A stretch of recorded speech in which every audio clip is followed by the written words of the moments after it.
but we'll take it because the alternative to that would have been really bad. So we've got Cal Lutheran here up 7-0. We're still not even halfway through the first quarter. Very good run defense. They pitch to the boundary. A bunch of guys converge for another tackle for loss. That's what we can build on. Is we didn't play great pass defense in the first half, but if our run defense can stay this way, that's a really good thing to build upon. Third down here, a chance to get off the field. Unfortunately, we don't. We go for the interception again, and then we miss tackles again, and it turns into a 40-yard play. Aiden O'Connell, the corner on the opposite side of the field, runs it down and makes a tackle at the 14. I didn't put them all on here, but there were several plays like that in the first half where we compounded errors. We'd give up a completion, maybe go for the interception and miss it, and then we'd miss several tackles. And that ends with, this is the run to the right that I was thinking last time. So now it's 14-0. We're late in the first quarter, not a lot going for us on offense. We punt again. This is early in the second quarter. They get the ball back. They try to run the ball on early downs. And of course, they had very little success the whole day. Now we're in 3rd and long. We get them into a 3rd and 20, and we get into a situation where we can get them off the field. They've scored on 2 of their first 3 drives, and we get called for a face mask. Would have loved to see Alec tackle him low, wrap him up, but he takes him around the neck and gets his hand around onto the face mask, and that extends the drive. And the rough thing about football is those 15-yard penalties that extend drives, they usually end up changing the scoreboard also. And this is an unfortunate time where that was true. We're in 3rd and long again, and I can't tell you what we're doing here on the right side on defense other than sleeping. They're going to complete a slant pass. Our corner doesn't move. And then again, we miss tackles. We don't use our arms and wrap up, and they turn in for a touchdown. So this is looking pretty rough, and it felt pretty rough. I mean, there's not a whole lot right going for us in our pass defense so far. These are Jalen Spriggs' first 3 plays of his career. He has a little 8-yard run to get us going. And as we talked about, he was coming in at this point in the second quarter no matter what. We're down 21-0, but he was going to come in and do the things that we had planned for him to do. Then on the second play, he hits Caleb Tinney for Caleb's first career reception for about a 40-yard gain down the middle. That gets us to the 30. And then this becomes a 3-play, 75-yard scoring drive. On the next play, Jalen Spriggs is going to hit another freshman, Graydon Thompson, for his first touchdown of his career. Graydon scored twice, had over 155 yards, was voted by his teammates as the player of the game. So now we're 7 minutes left in the second quarter. Charlie Fournier, who was perfect on his extra points as always, was 5 for 5, is going to make the game 21-7. So we're thinking maybe we're going in the right direction. But unfortunately, we're not into the phase of the game where we're going to be playing really good defense yet. So this is Kalaloo's next possession.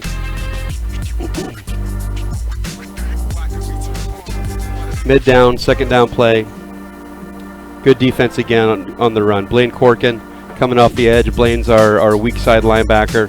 That drive continues. Now we're going to pick it up. We're down in the red zone. This is where they got their last rushing touchdown of the game. Boy, if he got in, it was close. But of course, the officials on the goal line there have the better view.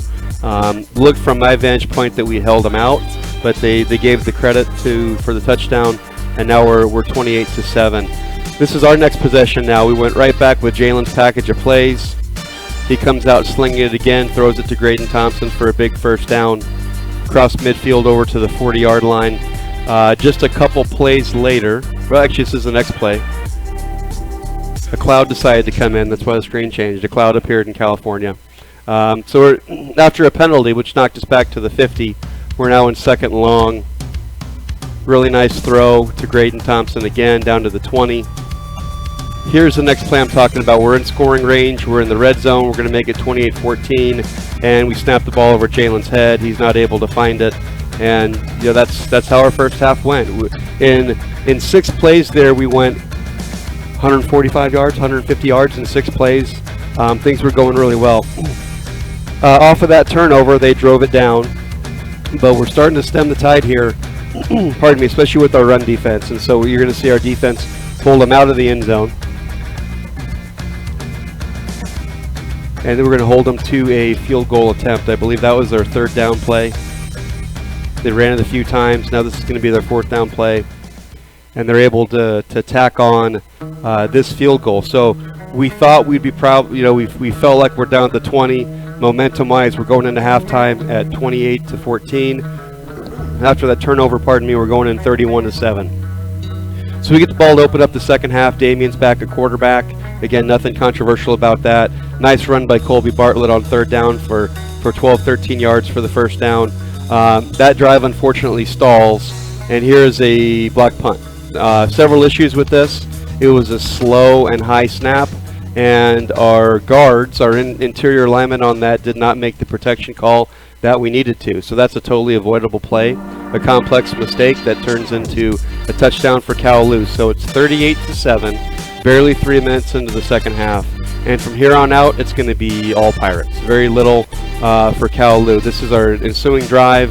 This is Sam LeBleu knocking off a 10-yard run. We're going to see a couple more highlights with Sam. Sam gets a dozen there. Sam and Colby are a really good combination coming out of our backfield. Doing a really nice job as a 1-2 punch. Off play action, here's a screen pass to Sam Johnson, our true freshman who started at H-back. Sam had a couple catches, did some nice things in blocking, and had a couple nice receptions. So now we're down to second and goal from the 5-yard line. A couple nice rushing touchdowns for Damien Gomez to finish off drives. This is going to be one of them.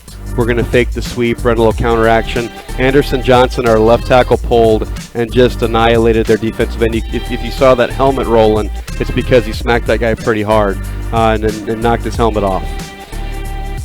You know, some special teams lowlights we've seen. This was a highlight. Watch the player on the far right, number 46, Liam Thalen, runs through the block, then runs through the ball carrier, gives Cal Lutheran a long field. They have to start the 15-yard line. So there were a couple of bright spots on our special teams. Overall, it was not a good special teams game, which was a little surprising. I thought we played really well on special teams in our preseason game.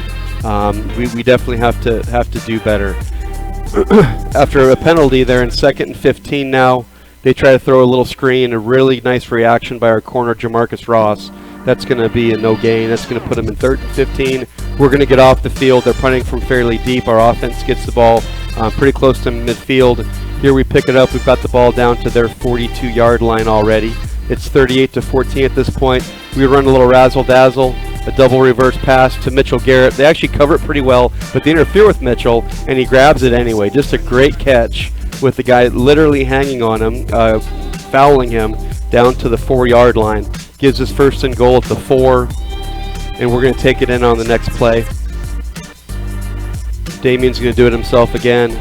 Take another sweep, run the counter to the backside. Damien's 2nd rushing touchdown in his main drives. Now it's 38-21. Here's Charlie to add the extra point. So pretty quickly we scored 14 points. And, you know, we're not in the game quite yet. We're not starting to go for 2-point conversions and chase things, but things are definitely going in our direction at 38-21. They get the ball back, and we start playing better pass defense because we've got a better pass rush. Was a big part of it. That's Marion Williams, Jack, who got the pass deflection. So we're getting pass rush. We got a couple sacks in the second half.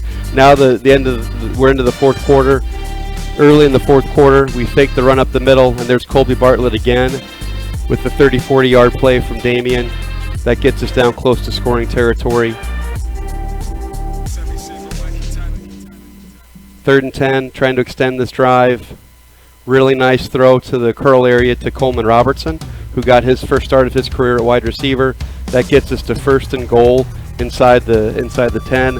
I believe this is our first down play, and this is time Colby Bartlett's going to finish the drive. We did a great job in our red zone offense. We ran every time we got inside the 10-yard line, we scored the next play. So we were very efficient in our red zone goal line offense. Some more motion here to get them moving defensively. Nice lead block by a freshman offensive lineman, Reed Robinson, and Colby takes it in for his first of 2 touchdowns. He'll score again. So 12:56 left in the 4th. The score is now 38-28, and there are some people getting a little bit nervous on the home side, and there's some folks that are getting pretty engaged on our side. We never lost engagement. You can't make a comeback like this if you lose engagement, but we're starting to really pick it up. Defense is back on the field, looking to get the ball back for the offense. And this was Kowloon's biggest play of the second half. The feet of Aiden O'Connell, our corner, got tangled up with their wide receiver. So it looked like Aiden fell down. It was just a weird thing. It wasn't pass interference on anyone. Their feet just got tangled, and that moved them down to field goal range. But the defense immediately stopped them, 4th and 8, we hold them to a field goal attempt from 41 yards. Their kicker is very good, but this one he misses wide right. So we dodged the bullet there. We gave up the post play, but we held the score right there. Again, things momentum-wise are really moving in our favor. So it's 38-28. Offense has the ball back. I think we're going to get a chance to see the clock here. There it is, 9:54, 10-point game, and the good guys have the ball. Unfortunately, the good guys had to punt. That's the only drive in the second half until the very end that we didn't score on. It was a 3-and-out. Those things happened, but we got the punt off, flipped the field, gave Kalalua a long field. It's now 3rd down for them. Great pass rush by Jason Lund, which forces them to dump it off. And Micah Justice, senior outside linebacker, comes up and makes the stop. So as I said, our pass rush got going, and their quarterback was really good. He's a 3-star transfer from Ohio State. Doesn't belong in Division III football, but whatever. And there he is. So this is a play that is on there because you see Damien gets shaken up. He takes a late hit. We get the 15-yard penalty. So Jalen Spriggs comes off the bench, and the very next play, as I said, he hits Colby Bartlett right in the face mask, and Colby goes right down that hash mark. With 5:19 left, it is going to be 35-38 after Charlie adds the extra point.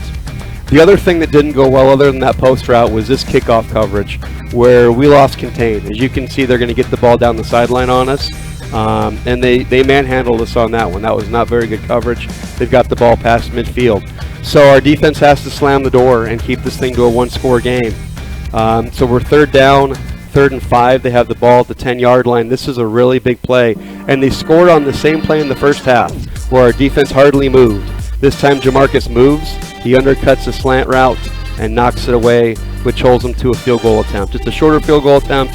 They've got a very solid kicker, and so he's going to make this one, and it's going to make the score 41-35. Because of the incompletion, we're able to keep one of our timeouts. So we're going to get the ball back with 2 minutes and 32 seconds and 1 timeout. They kick a touchback. This is our second play of the drive. Damien finds Graydon Thompson down the middle on a nice little double move pass. We're across midfield. We've had to use our timeout at this point. We're down to about a minute and a half. This is 4th down. We threw 3 incompletions. This is 4th in the game. So we've got to complete this. We hit Mitchell Garrett across the middle. Mitchell had a nice game, about 85, 90 yards, 14-yard gain. We keep the chains moving. Just a couple plays later, they're going to lose contain on their pass rush, and Damien's going to scramble for another 1st down. He's going to get out of bounds to stop the clock. There's about 45 seconds there. 29 seconds left. The clock is running now. This is 2nd down. And unfortunately, you're going to see 2 wide receivers standing next to each other. That is not the design of the play. And that was a mistake. And we brought an extra player to where the ball is going to be, and that extra player picked it off. And thus ends the rally. It's a tough way for it to end.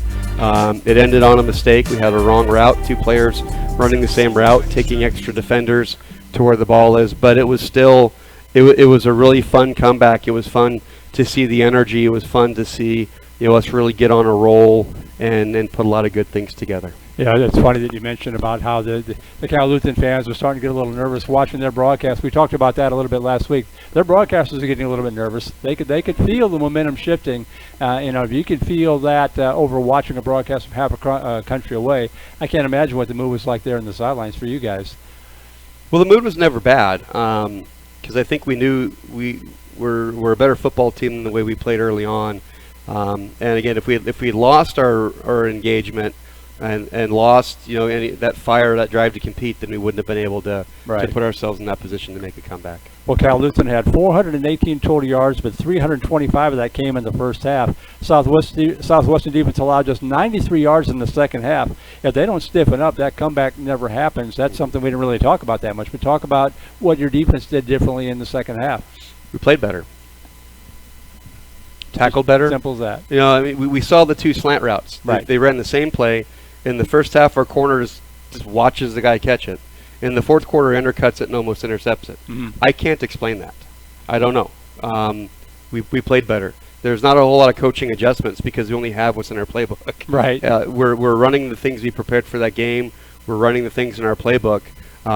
We just played better in the second half. I did mention in the video, I thought it really helped though that our defensive line started to get more pass rush. I think we wore down their defensive line. I thought our conditioning for the first game of the season was pretty good, and I think that was something that played into our favor in the second half. I think we were the fresher team on both offense and defensive line.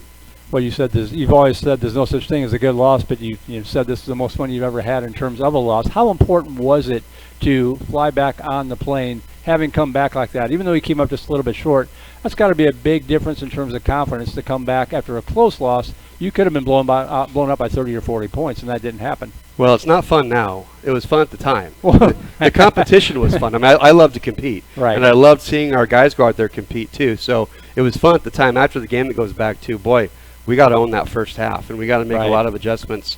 We've got a lot of things to fix. So I guess it's hard to explain why I said what I said. It's just the fun of the competition. And it's almost like there's no pressure at that point. Right? Well, no, there's pressure, but the fun of the competition with the football players and then the coaches was really enjoyable, the way they competed. Well, any final thoughts? It was a long trip out there, a long game, fun game to watch. But any final thoughts on Cal Lutheran? We have to practice how to travel. We're going to be flying more. The hydration that it takes, the nutrition that it takes, we've got to get better at that, and I think we will. But it was a tough travel experience, and how we execute it. For a lot of those guys, it was their first time playing on a plane trip. Right. And our hydration level and some things in our preparation left a lot to be desired. And as long as we get better with that, we'll come out having learned a lot of lessons. All right, so there you go. Week 1 is in the books. Cal Lutheran is behind us. We'll turn our attention to TLU later on in the show. But when we come back, we're going to hear from senior defensive end Jason Lund. That's coming back in quarter number 2. You're watching SU Football Weekly here on the Vype Live Network.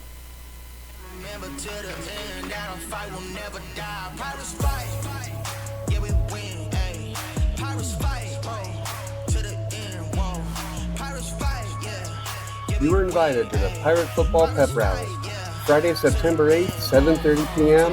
at the football facility on campus. Meet the team, interact with student organizations and corporate partners, featuring performances by the Cheer and Pom Squad and Pep Band. Best of all, when you scan the QR code at the event, you'll be sent a free ticket for the next day's home opener against Texas Lutheran. See you on September 8th for the Pirate Pep Rally.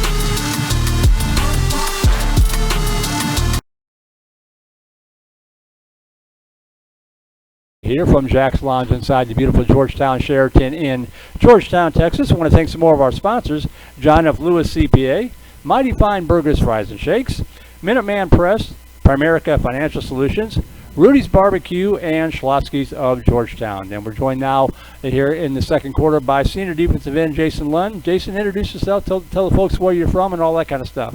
How's it going? I'm Jason Lund, senior defensive end for the Pirates. I'm originally from Georgia, but I moved out to Fort Worth and played high school football in Texas. Now you played in, make sure I'm saying this right, it's Azle High School. Yes, sir, that's it. Everybody wants to say Azle, so it is Azle. Yes, what you said it's near Fort Worth? Yes, a little north, about 20 minutes, Fort Worth, right next to Weatherford. Well, talk about the big differences between coming. That's a fairly small area, very small school, if I'm remembering right. Yes. Talk about the difference between playing small school, high school football and playing college football. Really, the big difference, small school, high school Texas football. It's a special environment. You got a lot of people who from different backgrounds, and that's the whole city. Everybody's looking forward to Friday night, and it's something I loved being a part of. I actually had the opportunity to win some district championships in high school, and it was great. And then comparing it to Georgetown, it's a completely different vibe. It's not Azle, Texas anymore. It's Georgetown. We're right next to Austin and San Marcos, and you've got everybody. And it almost feels like a tight community with the Southwestern community, but it's a very different feel. Well, you got banged up late in Saturday's game. You doing okay?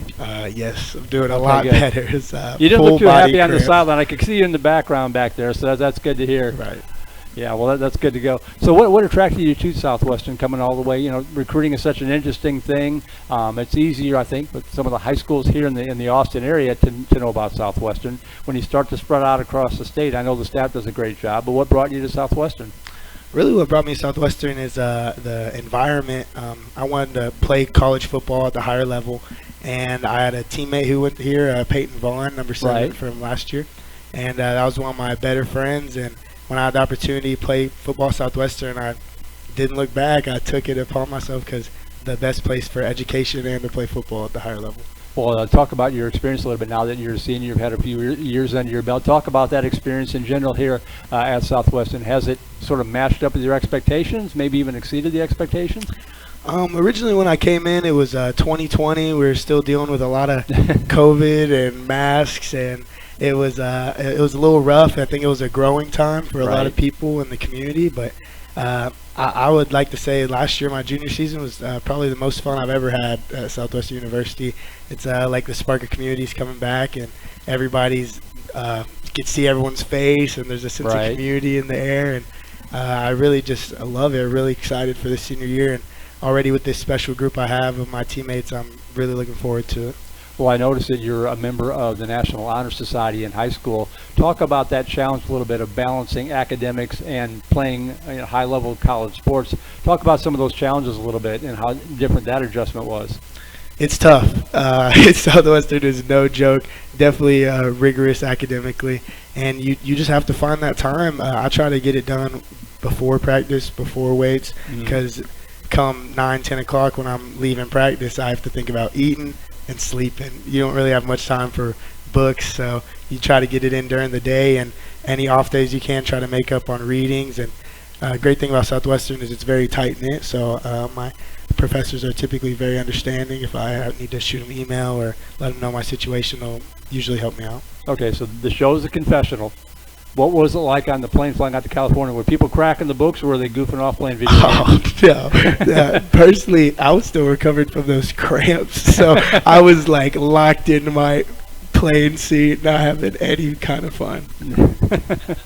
That is the worst feeling. Talk about the conditioning a little bit. I know it's a little bit cooler out in California than it is here, but having gone through that once, it's still early in the season. You guys are practicing at night. You're going to be 100 degrees when you kick off on Saturday night. Talk about the conditioning. How are you doing that, and how are the rest of the guys doing with that? I think we've come into the camp fairly well conditioned. This is probably some of the most tempo runs I've ever done in my life during camp and season, but I'm trying to get more conditioning in since I know I'm going to be one of the guys typically not coming out of the field, off the field. So I've been taking care of that on my own, sort of going on for runs on my off days and hitting some sprints after practice. Well, I'd say collectively, I think we're doing pretty well as a unit. Good. I noticed that you lettered as a wrestler in high school all 4 years, which is pretty impressive. 2 questions: do you do any wrestling here? Do they have wrestling at Southwestern? I forget if they do or not. No wrestling. I didn't think so. Okay, as I was saying that, I was like, no, I don't think they do. But more important question is, how much did wrestling help you as a football player, both in high school and now that you're moving up here in college? Wrestling impacted me quite a bit for football. It's the only sport I can really think of where you constantly have to get back up. You always get taken down. You're forced to get up. You never stay on your back, and you always get back up. And it made me tougher. It made me more resilient, and definitely pushed my limits for sure. Right. Wrestling's the hardest thing you'll ever do. Football's just something to put company with it. Well, the cramps aside, we'll forget about the cramps for a little bit, but putting those aside. I wish I could forget. Yeah. What were your thoughts on Saturday's game? How did the game unfold from your perspective?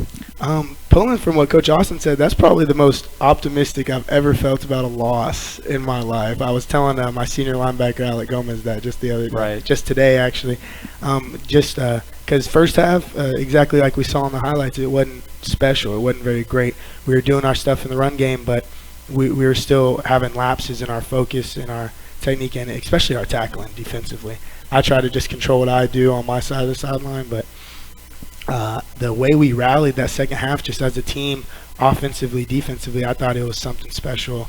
I've been a part of this team for 4 years now, and I don't think I've seen that same kind of fight we had as we did in that second half. So it's really something exciting looking forward to. Right. And I think if we can play football like we did the last 2 quarters, we're going to be a very tough team to deal with this year.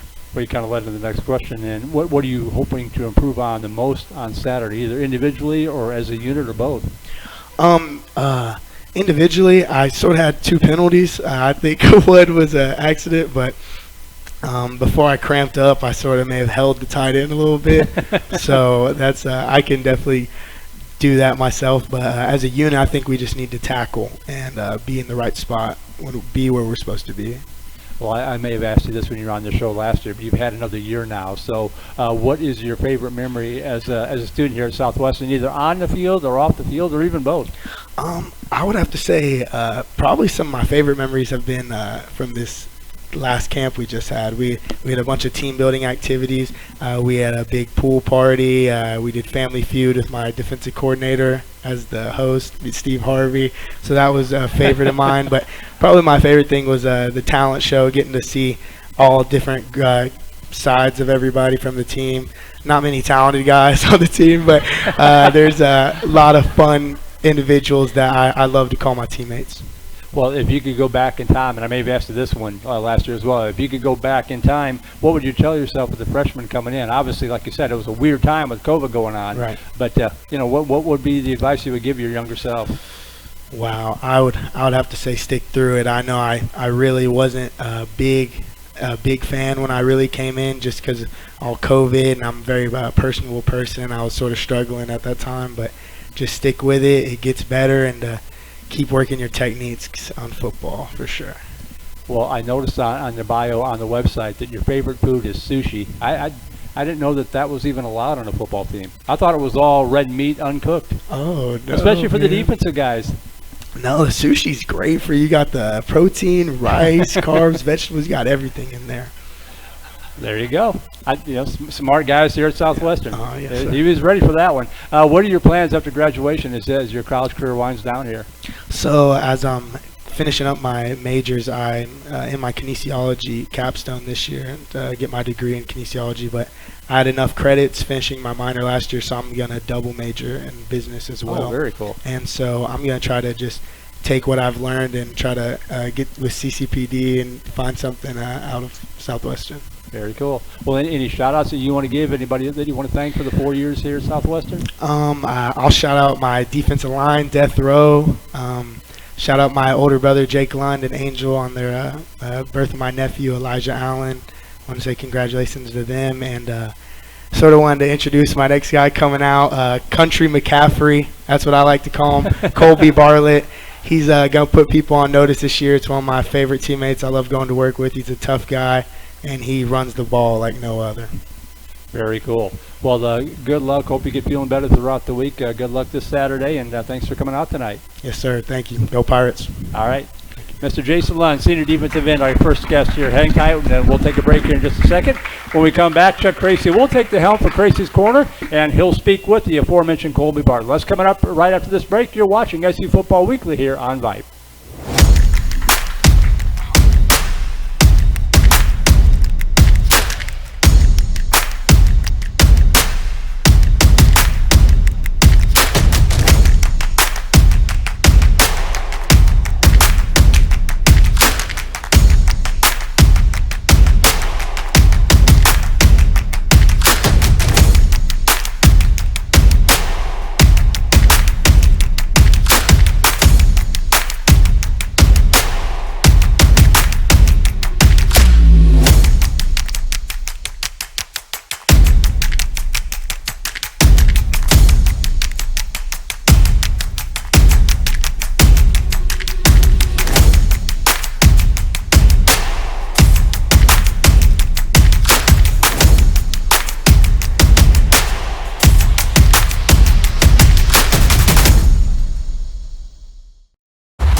Sheraton Georgetown Austin Hotel and Conference Center.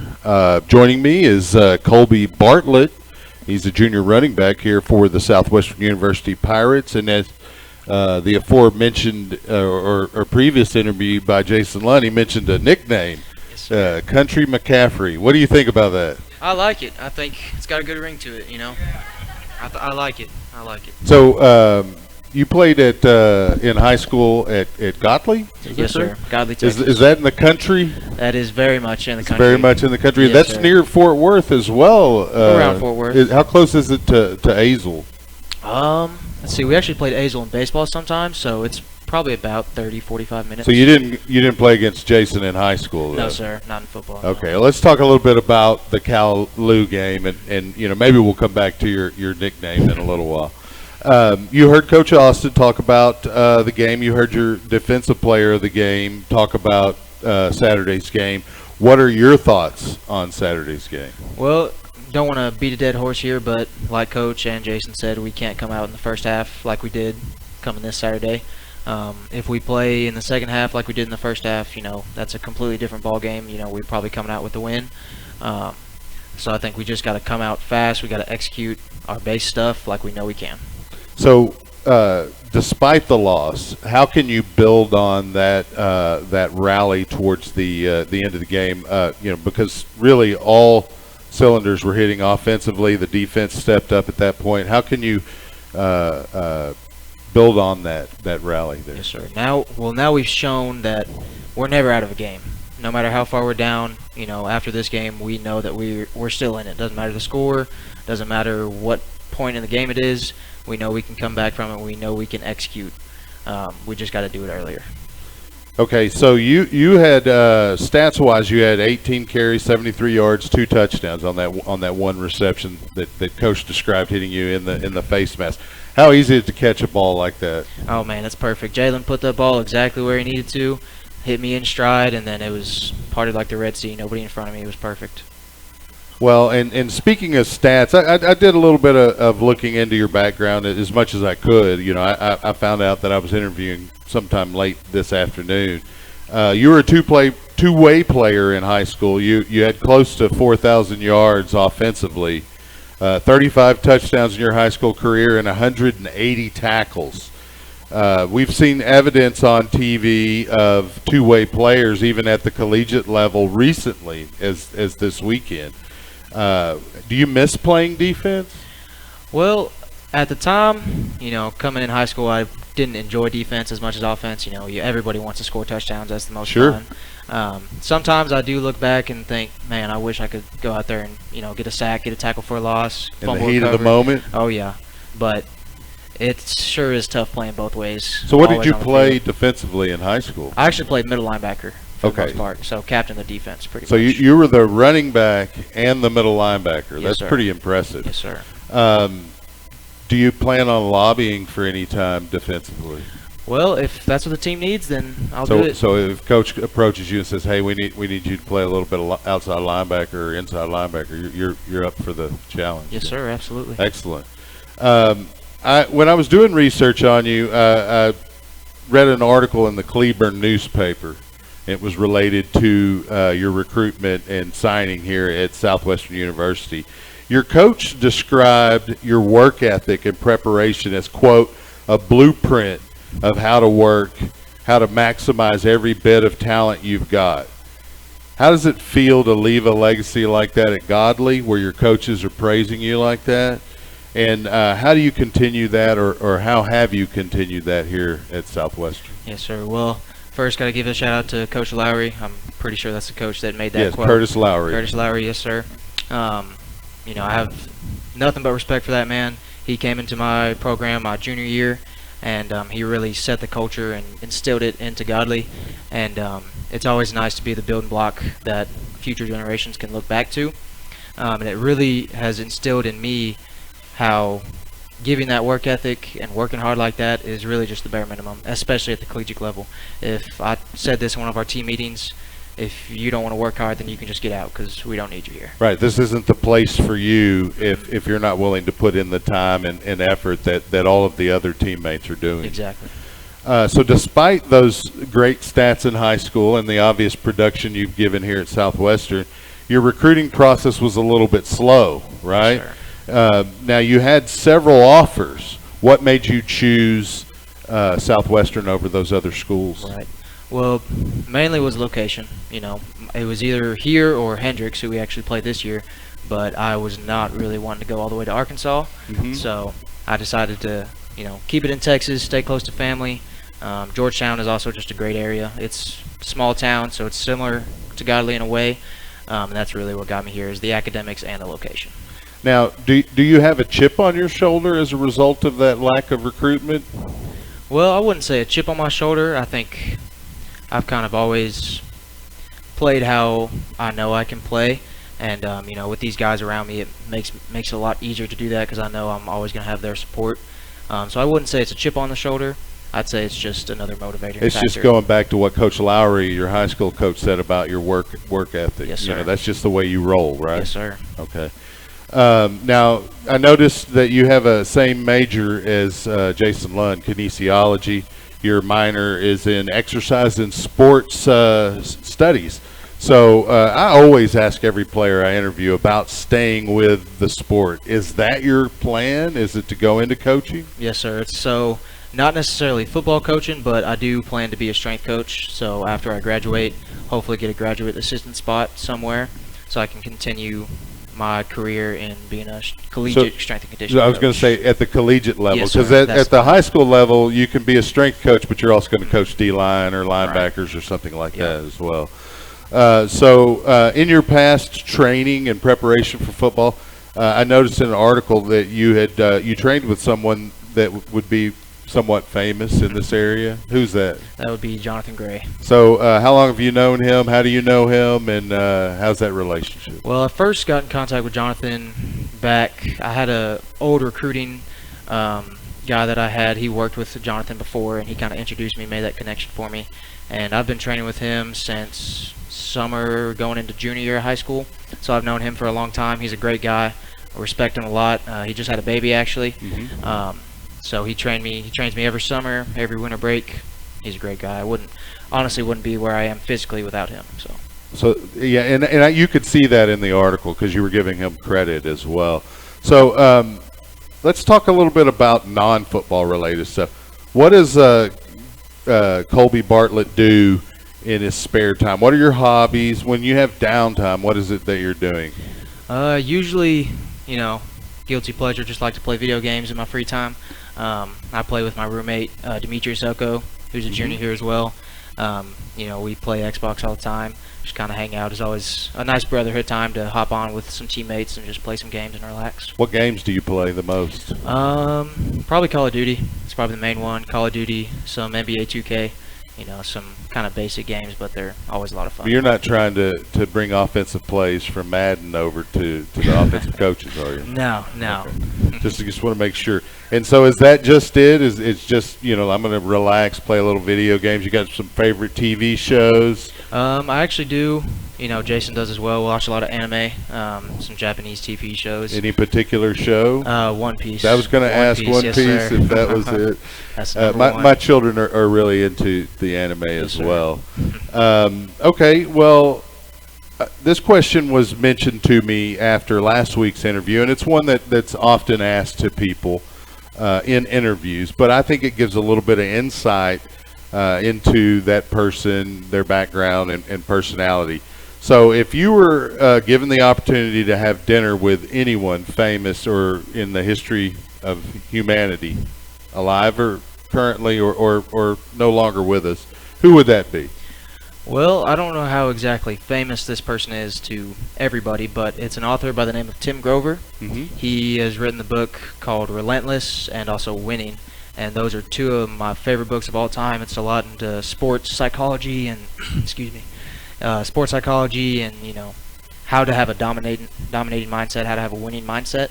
And I would love to sit down and just kind of pick his brain and, you know, because he's trained Michael Jordan, Dwayne Wade, Kobe Bryant, so some big names. Excellent. And, you know, learning from those guys' mentality would be an amazing experience. And that really ties in to what you're wanting to do as a strength coach as well, because a lot of that strength conditioning and the building of strength, a lot of it's psychological.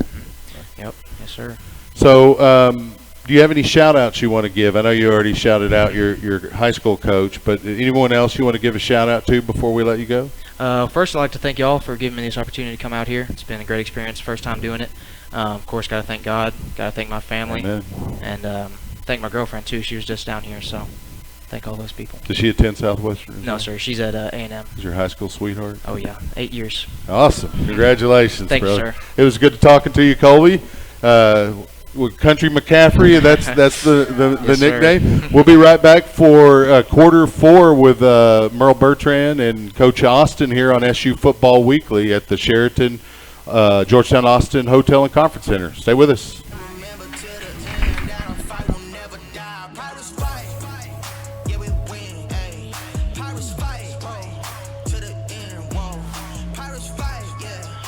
You were invited to the Pirate Football Pep Rally, Friday, September 8th, 7:30 p.m. at the football facility on campus. Meet the team, interact with student organizations and corporate partners, featuring performances by the Cheer and Pom Squad and Pep Band. Best of all, when you scan the QR code at the event, you'll be sent a free ticket for the next day's home opener against Texas Lutheran. See you on September 8th for the Pirate Pep Rally.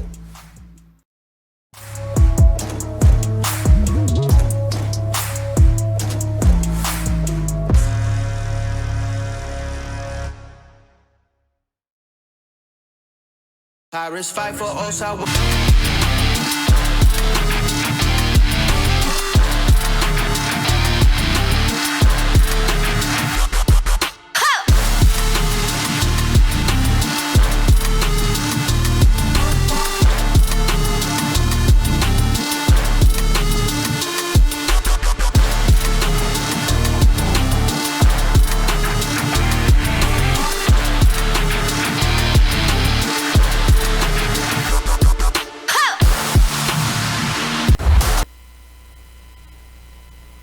And welcome back for our fourth and final quarter of SU Football Weekly here from the Georgetown Sheraton. And before we get into the final segment of the show, we want to thank one last group of sponsors here, including Bricks and Ale at the Sheraton, right over there. So they're taking good care of everybody that's come out here tonight and every week.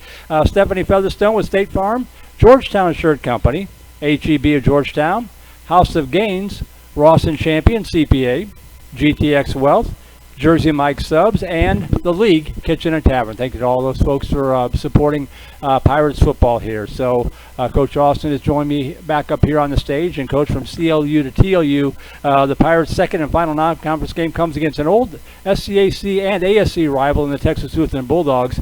They also dropped their season opener 48-31 at number 21 Wisconsin Oshkosh on Saturday. You're pretty familiar with TLU's program by now, I would imagine, but have you had a chance to watch any tape on this year's edition of the Bulldogs? Yes, so we traded game film on Sunday. We had it right when we both landed, and they played a very good football team in Wisconsin Oshkosh. I think they're underrated at 21. There's so many good teams in the Wisconsin League that they never really get the due. I mean, that they need. There could be 5 or 6 sometimes in that league that should be in the top 15. It's right. A really, really good football league. And so we got to see them, they got to see us, so we'll have an equal amount of information. We each have one game worth of data. Right. Well, it is just the one game against a good opponent, like you mentioned, but their defense gave up 391 yards passing, only 142 yards on the ground. Is that, in fact, your game planning at all, or are you guys just going to stick with what you do and what you want to get down out on the field? We're going to stick with what we like to do and what we think are going to be the best things for our players. I guess you never really look at the run-pass split. At least I don't in game planning. You have to look at who their personnel is, what their schemes are, and what we think in each phase of the game gives us the best chance to be successful. And I'm assuming the same thing is on the flip side of the ball as well. They were kind of a 3-to-1 pass versus run, but they got a veteran quarterback as well in Seth Cosme. Anything that you want to change up with the defense, or just kind of model that second half and replicate that throughout the season? I would say that 3-to-1 pass to run would be out of character for them. I think it's probably right. because they were chasing the game just Sure. a little bit from a score standpoint. Their first game was very similar to to last year. And remember, we played them next to last game. Yeah. So we're playing them like 2 out of 3 games. Right. And the personnel changes a little bit for each team, but I think we, as you allude to, I think we know each other pretty well. And I don't anticipate that they're going to throw the ball, 3-to-1 ratio to how they, pardon me, to how they run this week. But we'll have to show up and see. Well, as you mentioned, fairly recently, in terms of consecutive games that the Pirates have faced the Bulldogs, the 11th meeting, the series is tied 5-5. Sometimes occasional conference rivals, but last year they snuck out a 21-17 win on, I think, one of the final, next to last play of the game on a 1-yard plunge to take the win. How much does that stick in the craw of the guys that are back and remember that game? Probably a lot. I mean, we led the whole game. We did everything but win. We had a chance to put the game away. We had the ball, 4th and goal at the 5-yard line. We went for it, thinking that we're either going to score, be up 2 scores, or they're going to have to go 95 yards. Right. Didn't anticipate throwing an interception, so they only had to go 80 yards, and so that made it a little bit easier for them. To their credit, they finished with a really good drive, their best drive of the game. But I would say that we were definitely disappointed that we let that one get away, having led pretty much the whole game, if not the whole game. I'm not sure that we were behind. I'd have to go back and look. I've watched the film, but I didn't really track the scoring. If we were behind, it wasn't very much in that game. I don't remember being behind. Yeah, it wasn't very much, if anything. So we want to, obviously you want to play with the lead again, and when we get a chance, we want to try to finish it off if we're fortunate enough to be in that situation. Well, they stay with the ASC. Pirates have moved to the SAA. Trinity is in the SAA, so you guys have kind of rotated around each other like a couple of planets in the solar system. Which one's a bigger rivalry now, TLU or Trinity, or does it matter? You just want to beat both of them? I think that depends on who you ask. I think if you were to, ask Southwestern in general, they're going to say Trinity. I think if you ask our coaches, that have been here since the beginning, I think they're probably going to say Trinity, but I'd say Trinity and TLU are both right up there. And right. If you ask our players that have been playing lately, I think they're going to say TLU because they haven't played Trinity yet. But it's kind of 1A and 1B, as you mentioned. We played TLU every season. It's a very close rivalry. A lot of really good games back and forth. And so twice a couple of years, right? And when you were doing the rotating thing, or we did early on. We did early on. So it's a really important rivalry, and it's going to stay. They're on our schedule for at least the next 3 years. If their head coach remains the same and their athletic director remains the same, I'm sure it'll go even beyond that because it just makes so much sense. Where it's a geographical rival. I know geographical rivalries don't matter anymore in college football, I guess, but maybe in this case we can actually keep a geographical rival even though conferences have changed. I think it just makes a lot of sense for both teams to play and continue the rivalry. I actually do think that the local rivalries do matter. I'm glad that you're playing both of those teams because I think that's something that Division I college football is kind of losing. Yeah, they certainly are, but that's a soapbox for another day, right? Yes, it is, yeah.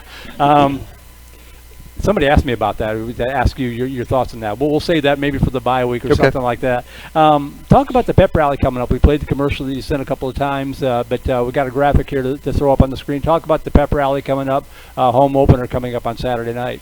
Yes, so this will be our second annual pep rally before our first home game. It's going to be at 7:30.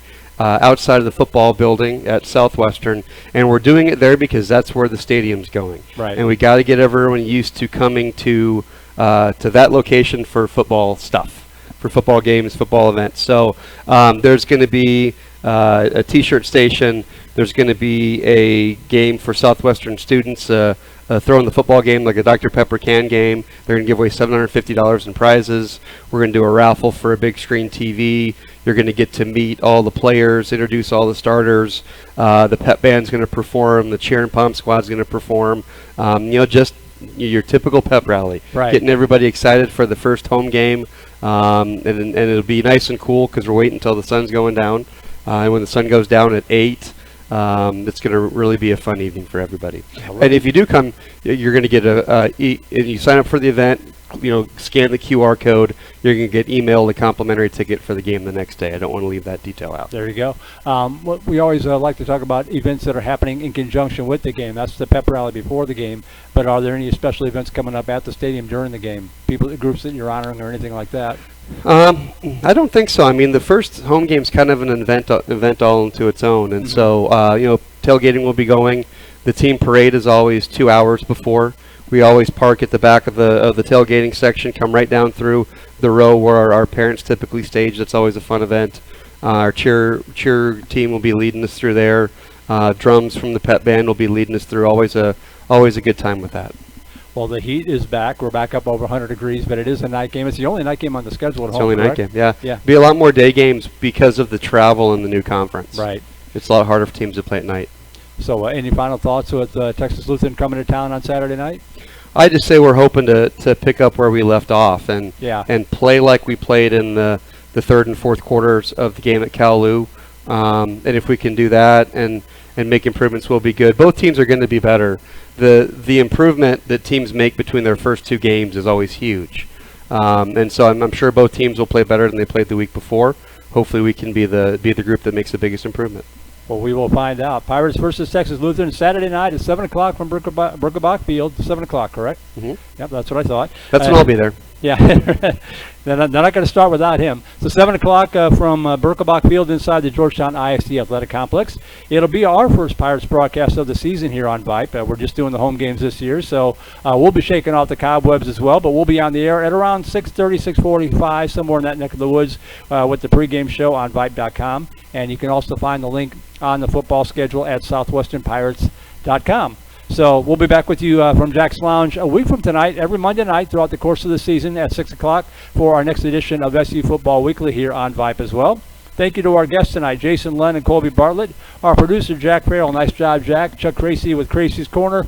Our QA, my better half, Christina Weber-Bertrand. Our technical director, Suna Vincott. Of course, Coach Austin and all you folks for coming out and everybody that tuned in tonight on the broadcast. Have a great week, and we'll see you for home football Friday or Saturday night right here on the Vype Live Network. Pirates against TLU coming up Saturday night. Good night, everybody. Remember to the end, that a fight will never die. Pirates fight, yeah we win, ayy. Pirates fight, to the end, whoa. Pirates fight, yeah. You were invited to the Pirate Football Pep Rally, Friday, September 8th, 7:30 p.m. at the football facility on campus. Meet the team, interact with student organizations and corporate partners, featuring performances by the Cheer and Pom Squad and Pep Band. Best of all, when you scan the QR code at the event, you'll be sent a free ticket for the next day's home opener against Texas Lutheran. See you on September 8th for the Pirate Pep Rally.